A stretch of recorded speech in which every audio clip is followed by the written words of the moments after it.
पानिया का एहतजाज माला खान बहादुर सिटी वन, ये एक माला खान बहादुर का मसला नहीं, पूरी सिटी वन पूरे शहर का मसला है जोड़ा असी सर्दियों के अंदर भी असी बुरान 25 दिहाड़े 30 दिहाड़े ये मड़े बुजुर्ग मड़े भरा नौजवान मड़े बच्चे माले दे सिटी दे ये सारे बुरान देखते हैं असदियाँ मावां भैणां।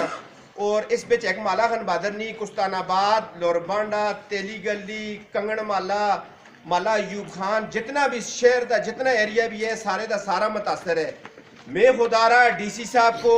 AC साहब को, TMO साहब को एक दरख्वास्त करदा अस्तिहाल तरहम खादा जो है कि इन्होंने दिहाड़ियों के अंदर भी पानी ऐसा को 15-15, 20-20, 25 दिहाड़े नहीं मिलता। खुदारा जरा इछड़ नाले का 400 कनैक्शन किए थे जोड़े तला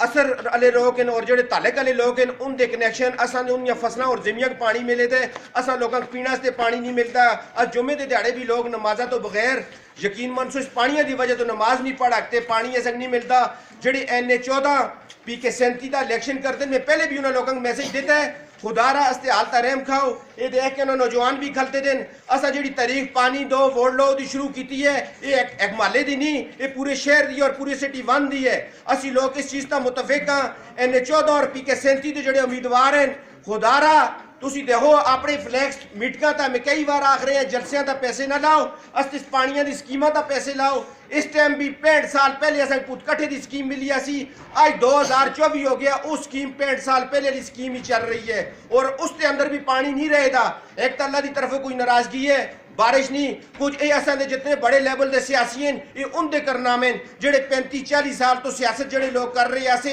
ये उन्होंने लोगों के कसूर हैं। अज असी लोग मजबूरन एहतजाज की तरफ आ रहे हैं और असी एहतजाज अल्लाह के हुक्म नाल पूरे शहर का एहतजाज है, एक माले और एक गली का एहतजाज नहीं। असी